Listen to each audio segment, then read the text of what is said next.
Thank you all for coming. It's so nice to get to do this with you. We've never done anything At all, ever, professionally anything together. ever, no. But so first, just kind of like why birds? I mean, I feel like most of your books are, natural history is not a kind of unusual subject for you, but they're usually more macho natural history, where you're like walking across England or trying to build a rock pool or sort of more intellectual subjects like pre-Socratic philosophers or Homer or the King James Bible. So why little tiny birds? Little tiny birds, well, I'd always been really rather uninterested in birds. I've been actually indifferent to birds. I'd kind of let them slide by without looking at them. And one day, I'll show some slides about this in a minute, but one day I was making a radio show about Homer on the Trojan Plain. I was sitting on the Bronze Age tumulus there called the Tomb of Achilles. And I was making it with a great old friend of mine, a radio producer called Tim D, who's been a great birder all his life. And I was waffling away into his microphone, you know, as one does. And he said, you know, there's a woodlark singing just above you. And I said, really? Oh, it's interesting. And then continued and said, yes, and then there seemed to be larks singing in the sky above me. I said, no, not a lark, a woodlark, Adam. Really, Tim, fascinating. And so then I went on about it, and I remember his face to this day. Every time you said lark. Every time I said lark, of kind of disgust, despair, pity, contempt, pity, and loathing.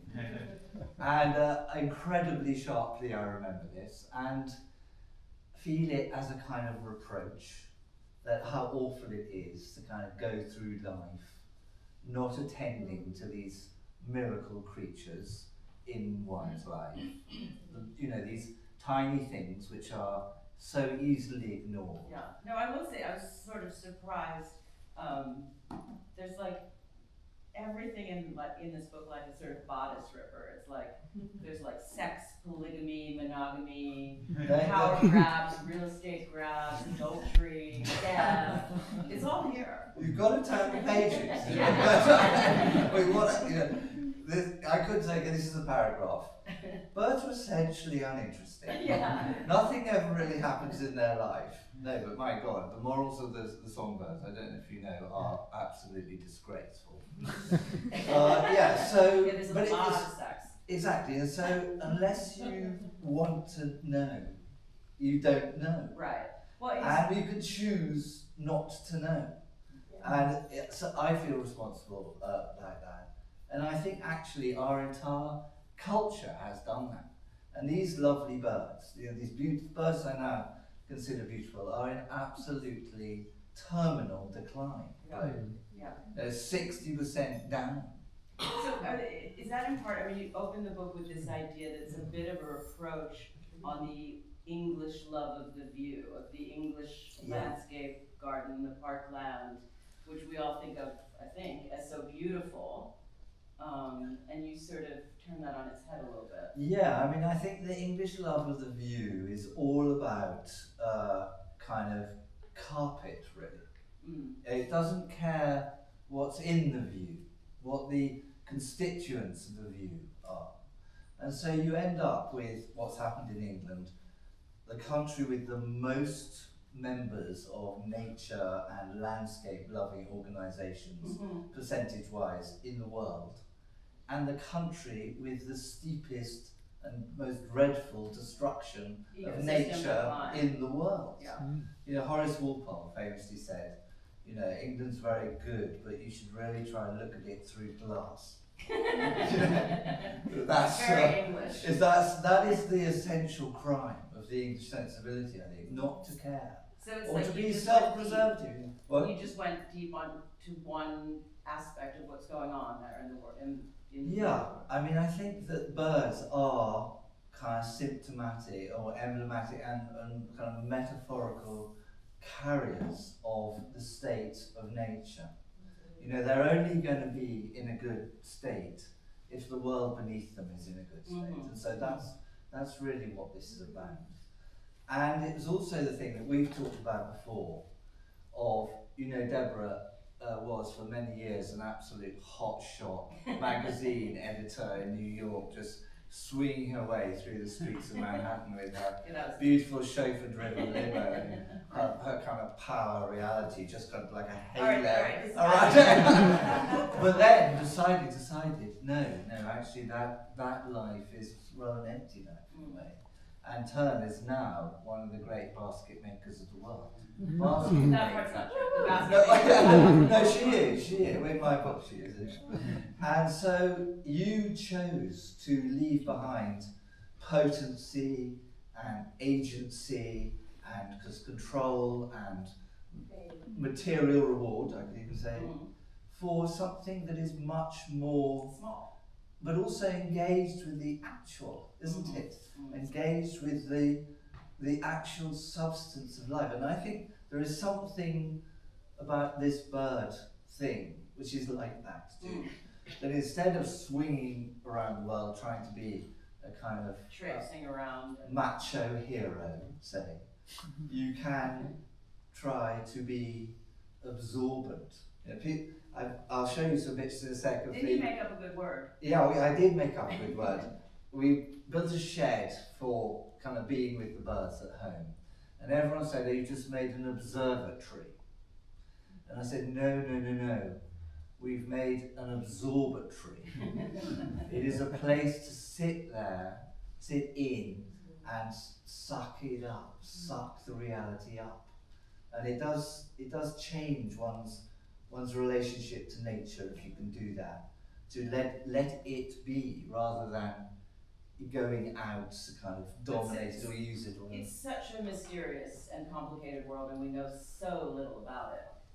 What's going on? I mean, now we know more thanks to you and your book. Yeah. But I feel like after this year you spent absorbing and trying to immerse yourself in this world of birds and in their reality and figuring out what's going on with them, do you feel like you know less in a way, or do you feel like... Yeah, I think there is that thing about the more you know, the more you're aware of how little you know. Yeah. But I've also, I think, I've become infinitely more boring than I ever was. Yeah, because I'm perfectly happy to sit there being and doing nothing for many months at a time. You can read us a bit.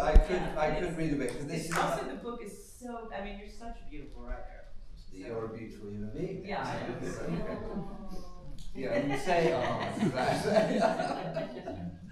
okay, this is about being kind of with the birds and just looking at their kind of their bright, agile life outside the windows of this hive, this birdhouse that we built. And I say here, it's strange how much happiness it brings. I can hardly tear myself away from it. I'm learning nothing. I'm seeing life in action. And it has all the pleasures of listening again and again to the same music, the confirming familiarity of those repetitions. I don't need to dominate the birds or think of them as mine, but day after day, their close co-presence brings a heartfelt, life-opening sense of well-being. There's no narrative, no crisis, no revelatory transforming of anyone's fate or hopes. The birds are merely acting out the drama of continuousness, the theatre of things happening. It feels as good as when in a dinghy and the sails are set, the world can seem for a moment to be in dynamic and coherent balance. The rig taut, the bow wave streaming past, and the wake running behind you. Perhaps this is the most banal of thoughts, the miracle that these things exist, but it is encompassing. In the grip of it, nothing matters more, not how things are, but that they are. I think that's my phrase. That's really good. Yes. But I think like this was an exercise in passivity Yeah. in a way. I mean, obviously you did a ton of research and reading, but you were really sort of living amongst these birds.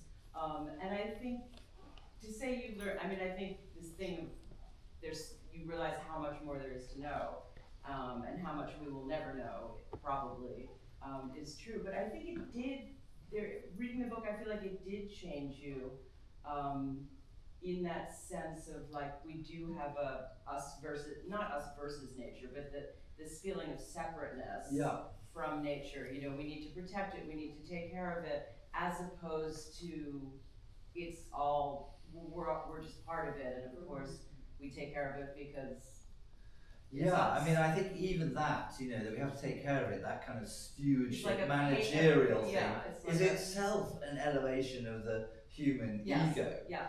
And in fact, the instruction is let it be. Yeah. And so much of what we do does not let it be. Mm-hmm. And it's that, weirdly, everybody bangs on about agency and, taking control of your own life and all the rest of it. But actually, I think what I got from this experience was stop being the agent. And be be the sponge, be a kind of rice pudding in relation to life, and all kinds of benefits will accrue. You have to read the book for the benefits. Yeah, I'm quite.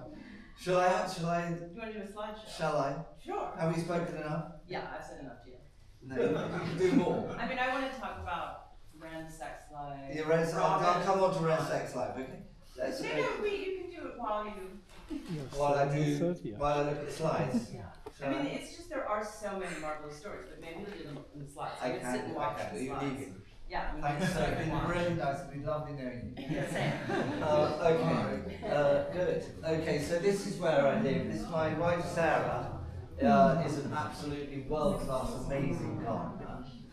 And this is her garden in the farm in Sussex, in the south of England where we live, and it's a beef cattle farm with these lovely valleys of woods, villages.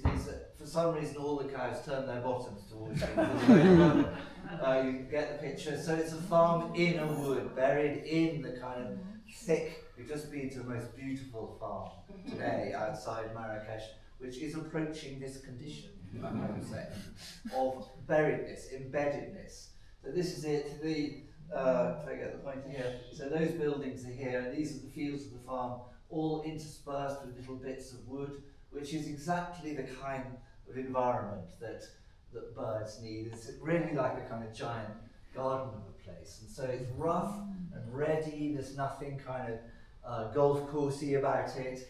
It's thick with potential for life, bird life, among other things. That's absolutely dazzling spring flowers, garlic, and bluebells in ancient woodlands. I looked up all the documents of this place, and people have been living and farming here since the early 15th century. I found the names of 51 different owners of this farm over the century, so it's immensely deep munch of experience. So we were just talking about indifference to birds. This is my father's building, which he built on the edge of the garden at Sissinghurst, where he lived, which he used to sit in there and stare out at the view and say, nothing really has changed here since Jane Austen saw it, not realising that almost everything had actually died in the view. But that is the view. This is a father hate moment. And this is the tomb of Achilles at Troy, where I sat denying the reality of the woodlark to my friend Tim D. An amazingly beautiful place in one of my kind of most shameful moments. But then Sarah and I were in Crete a few years later, and we came across this dazzling creature, and this was an absolute transforming moment for me, of a raven, a dead raven that had been shot. And I was just, sometimes you kind of meet a phenomenon in the world which kind of bangs into your consciousness, and this raven was there. You could see from the beauty of that creature, this huge, powerful creature, that bill it was shot, you see there's blood on there, but these colours, this sense of power, the extraordinary architecture of this thing, this huge, huge, terrifying claw like a Malacca cane. And I had been thinking about indifference to birds and not paying enough attention to them. And this really called out to me and said, for God's sake, you can't really live the rest of your life without knowing about these things.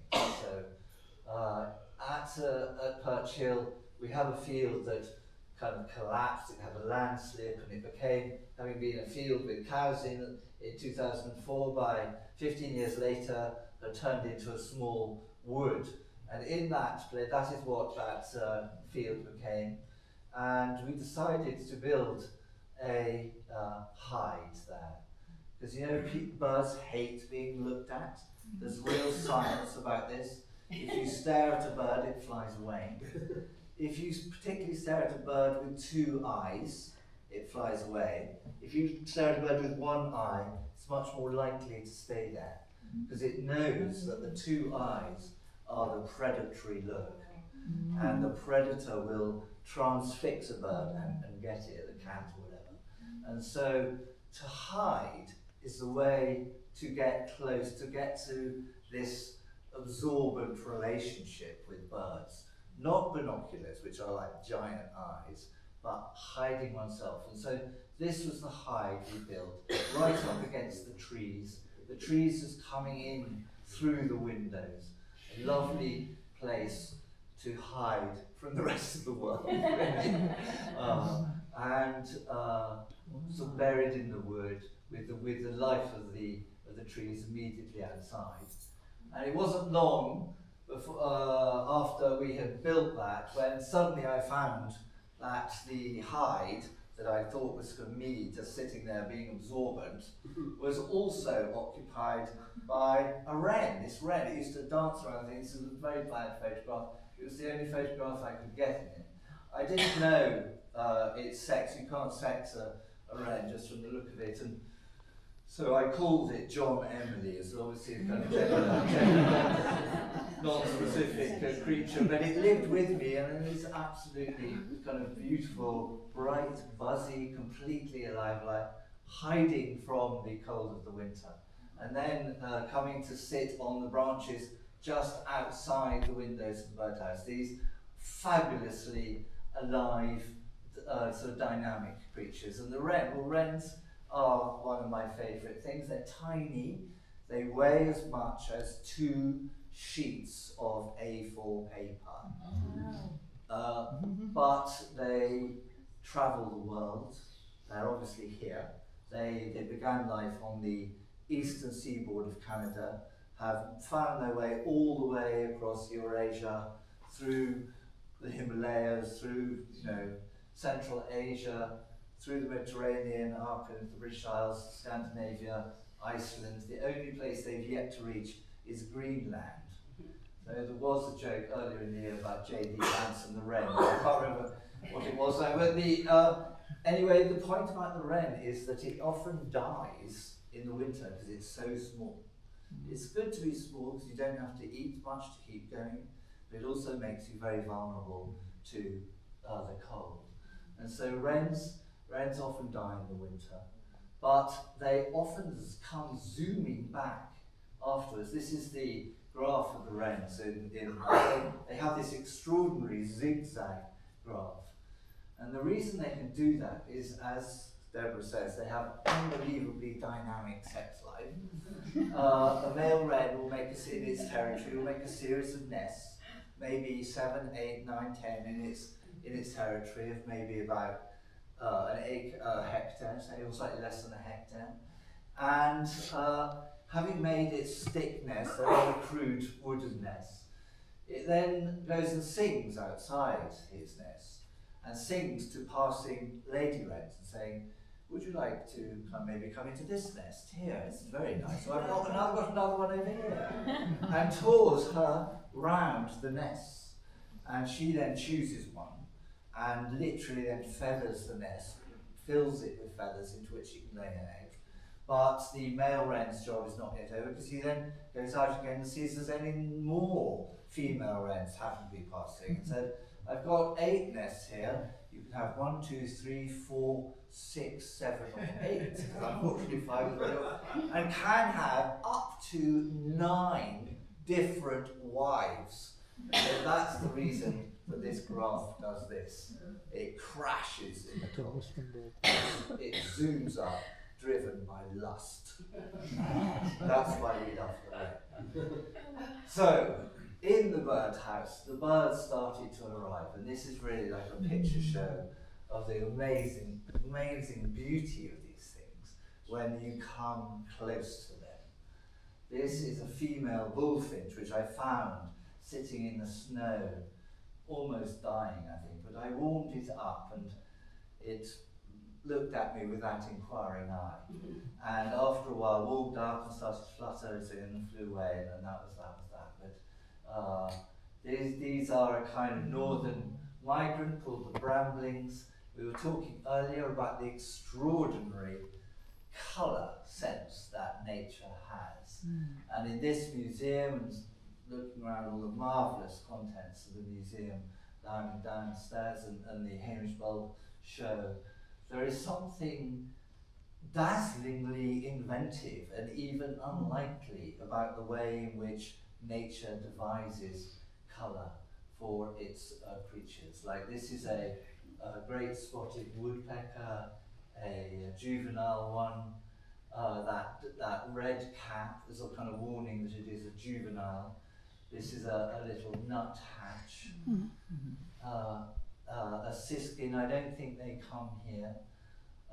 This, of course, does come here. It's a famous bird in Morocco, the goldfinch. And I do think that if you look at that, you can easily see a reflection of the famous Saint Laurent Mondrian dress.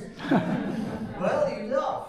But in fact, you know, the black outline of the panels, the uncompromising chromatic distinctions, the whiteness to set it all off, these are absolutely thriving in the United Kingdom, but in decline here, because I'm sure you know that these are the great Morocco songbirds, and that many are captured here, and there was a survey done here, and they're in trouble for the number of goldfinches that are caught here.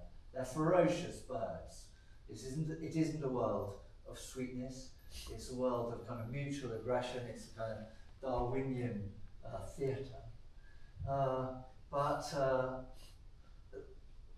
You know, I'm always wordless about this, because it's merely to say that if you can come close, you can come to appreciate the kind of richness of what is out there. That is a bird. That's one of the commonest birds in the United Kingdom, the chaffinch, male chaffinch, which usually just flicks away.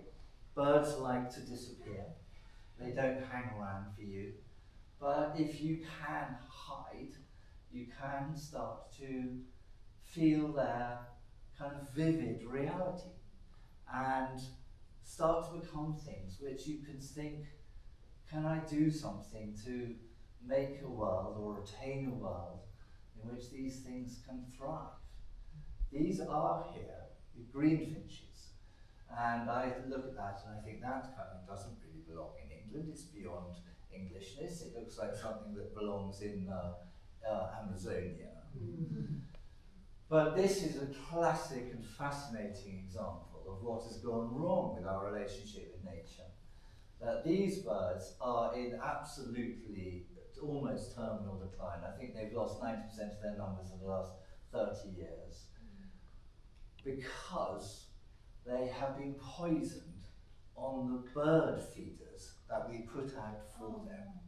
They have caught diseases at the bird feeders, and the diseases have killed them. A terrible choking disease, which they starve to death. And so these are really endangered in England now, not for any other reason, but that we have been feeding and transmitting diseases that are bird feeders. I always look at this red poll and think that is exactly like one of my grandchildren after eating a kind of blackcurrant food for lunch. But isn't that a beautiful thing? Don't you think it's just? And no one ever sees, they're very complex, but they're too small, they're very shy, you never see them. This is a bird called a tree creeper. And it picks little bugs out of the trunks of trees. And it has this absolutely dazzlingly white, pristine breast. If I whip back here and go to the woodpecker, woodpeckers are often filthy. They also pick, obviously, at the wood. And for some reason or other, the tree creepers maintain this total laundered cleanness. And the reason is that they stand there on their tree and the light is reflected off their breast onto the tree so that they can pick out the tiniest bugs from in the bark.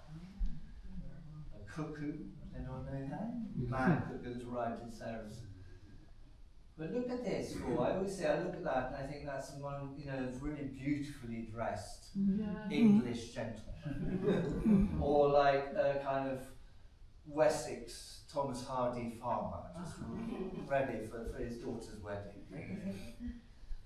And that's another tit, a marsh tit. So, on the go, I have a mountain of these. This tiny bird, I don't know if it comes here. Does it come here, this bird? Does anyone know? Called the gold crest in English. It's the smallest bird we have, and a phenomenal bird. It migrates from northern Russia to the shores of the Mediterranean, I think to the northern shores of Africa. And I can't remember how much it weighs, but it weighs less than a wren. It has a very, very high peeping voice. So high that I, of my age, can't hear it. And the great bird organisation in Britain, the British Trust for Ornithology, was in a terrible anxiety a few years ago because they thought that all these beautiful goldcrests had disappeared from England. They had a serious meeting in London, everyone thinking, what on earth can we do about this? They seem to be going. And somebody said, well, how old are the people you're sending out to listen for them? And, 50s, 60s, all the old boys, interested in these things. They would try sending out some 20-somethings. The country was awash with old press. Couldn't root for them. This is a bird that comes here, a ring ouzel. I looked it up, it's called Merle de Plastron, or Plastron, I think.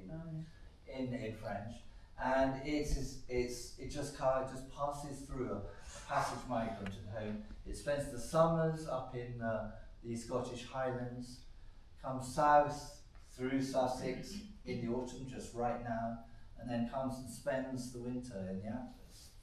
And this is a female bird. I'd never seen it before this picture was taken.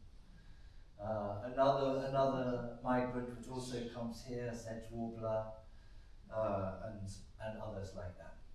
Okay, so in my hide that we built in the next to the wood, come breeding time is when the drama really begins, because in the walls of the hide I built some nest boxes which the birds could get into from the outside, but on the inner wall, looking into the middle of the hide, it had a glass wall with a little door so that I could look and see what was going on inside the nest. So this was the most exciting moment, the first time that a bird had come in and started to build a nest, chucked a little bit of moss on the floor of the box, and then after a while it had started to build up. You see with a layer of grass and moss, sheep's wool, some feathers and deer hair in there. Just looked at that and thought, oh, this is like Persephone's bower. This is a beautiful thing.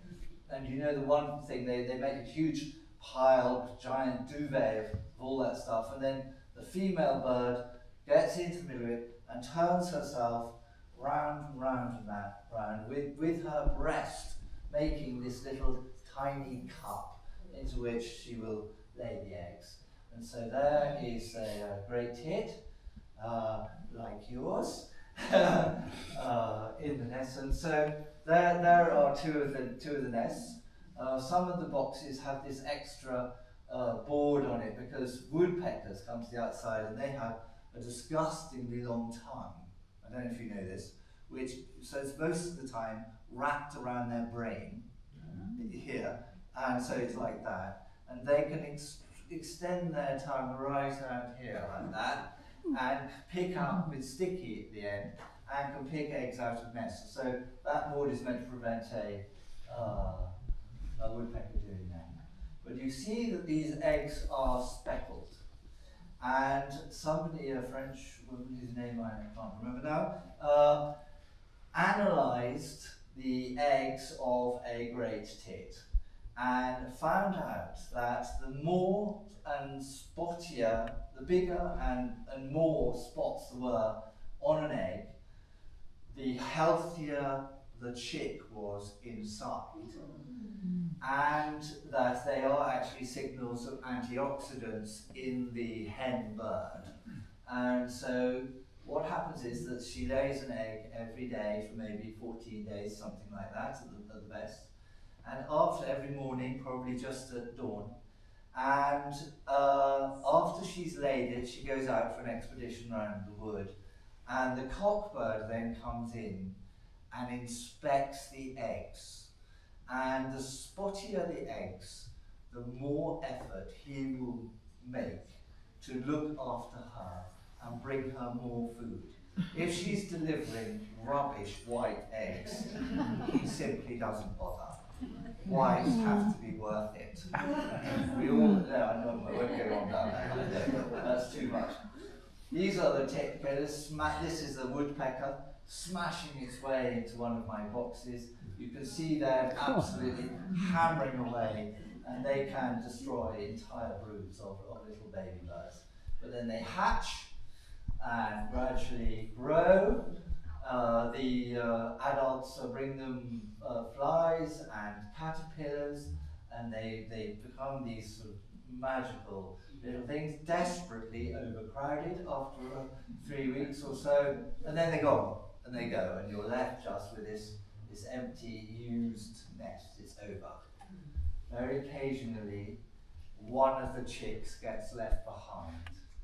When all of the others are gone, and this was a chick that was in one of my boxes, wailing and crying at me. I couldn't get to it, and the next day it died. And we had a cremation, obviously, very solemn ceremony for that. But then the rest of them are out there. Like this is just the most magical aspect of spring. Suddenly this surge of life all around you, with the adults then wailing away, saying, give me food, give me food. The adults just working themselves to the bone to feed them, and very successfully. But you can see that this poor adult is looking rather ragged because it's been, I don't know if any of you are young parents here, but this is essentially what happens. I know young mothers who look like this, actually. I was desperately worried when I first saw a bird like that, but it's just a kind of state of complete exhaustion. When the chicks go, then they get a new set of feathers and everything is fine. So, how are we doing here? 10-2. These are graphs of what's happened to the birds, in the whole selection of birds. And you can see that really they have just crashed. These are graphs that begin in 1960 on the left and go up to 2020 something on the right. And one after another has faded away. Those up at the top there is the greenfinch. So this was us feeding them away through the 70s, 80s, 90s, 2010 that disease did. The same thing happened to the chaffinch. Others have had terrible declines earlier. This is an absolutely universal pattern. This is a beautiful migrant, the white throat, which spends its winters in Africa, as does the wheatear. So there are many things that are bringing these down. the destruction of, or you know, the chemical farming of Europe has done terrible damage to them. There have been also difficulties here in Africa that the woods that they used to overwinter in south of the Sahara, many of them have been cut down for charcoal, and so the places for them to winter have disappeared. And for many of the migrants, like the garden warbler, or the willow warbler, or the wood warbler, which are beautiful singing birds, most beautiful birds, have many of them suffered 90% decline in the last 30, 40 years. And so, you know, you could hold your head in your hands on this.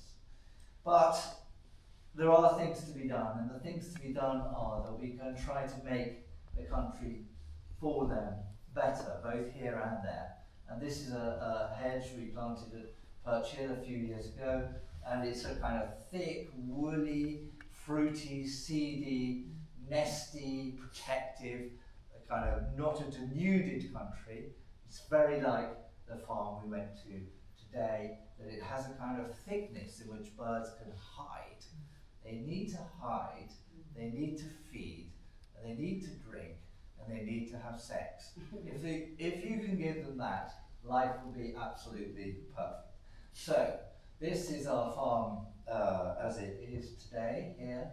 And this is what we're going to do with it. We're just going to thicken the whole thing up. Just make it into this kind of embeddable place. A place in which you can kind of, in which the birds can be happy. And I do think that if birds can be happy in a place, then probably human beings can be happy there too. Okay, that's the end of my slideshow.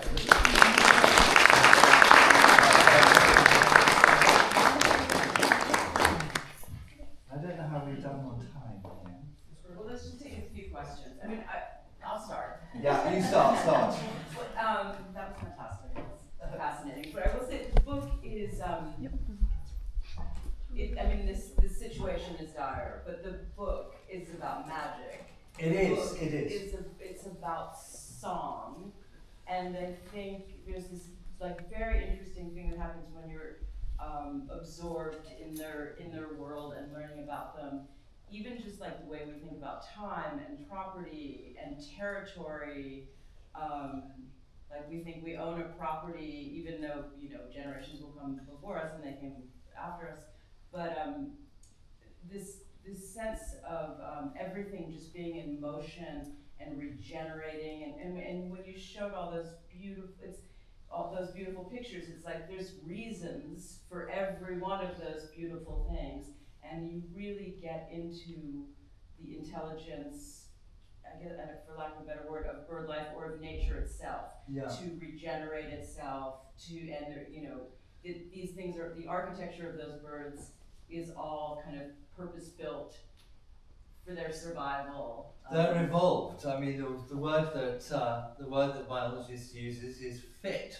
Yeah. They are fit. They are made to fit. And they're made to survive. And they're reasons to survive, to thrive, to have offspring. And we were talking just yesterday about this marvelous Belgian philosopher called Vincent Desprez, who has written about bird song. And she said, and territory. That don't see, you can look at these exquisite things, which is like what people used to look at either in museum collections or drawer after drawer of these beautiful dead bodies. Mm-hmm. But of course, that raven is not the raven. The raven is only its life. And Desprez says, if you think of a bird's body, it isn't the little feathered thing. The bird's body is that entire stretch of country that is filled with its song. Mm. And the bird exists not only in the kind of material of its bone and feather, but in the extent of its song. And the extent of its song is also the extent of the territory that it controls. And I think that is an absolutely exquisite idea about the nature of organisms, that they are not actually, their physicality. They are their enlarged being. I mean, we think that of ourselves. We think that of ourselves. Well, certainly Donald Trump does. Well, that we're not just our we're bodies. huge. It's just not our bodies. No, we're much more than our bodies, and so, can I read you what I think that the blackbird says? No. Oh, okay. Okay. No, I could. No, Could go I? ahead. Could I? We'll take it. Okay, so Okay. there's a lot in here about birdsong, but there's a marvelous man, a Danish man called Torben Gavelstein, who's investigated blackbird song, and he says, or this is me kind of paraphrasing him really. We can't read the blackbird's mind, but we can see the effect of his song on other birds, whether they're rival males or receptive females. He's communicating his blackbirdness, his maleness, his presence, his quality as a mate, his relationship to that particular place, his breeding status, perhaps his ancestry, and his potential for aggression.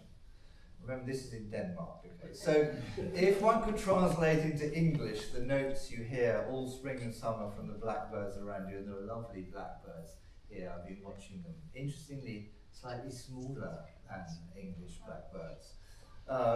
This is what a blackbird is saying. I'm a blackbird. I'm male. This is my place. My name is Hamlet, since I'm Danish, obviously. I want a wife. In fact, I already have a wife, but I might want another wife. I did hear my father say something very like this.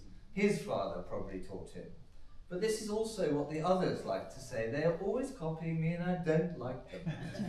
But I prefer them to strangers. I prefer the people who live next to me than the people who might just wander in.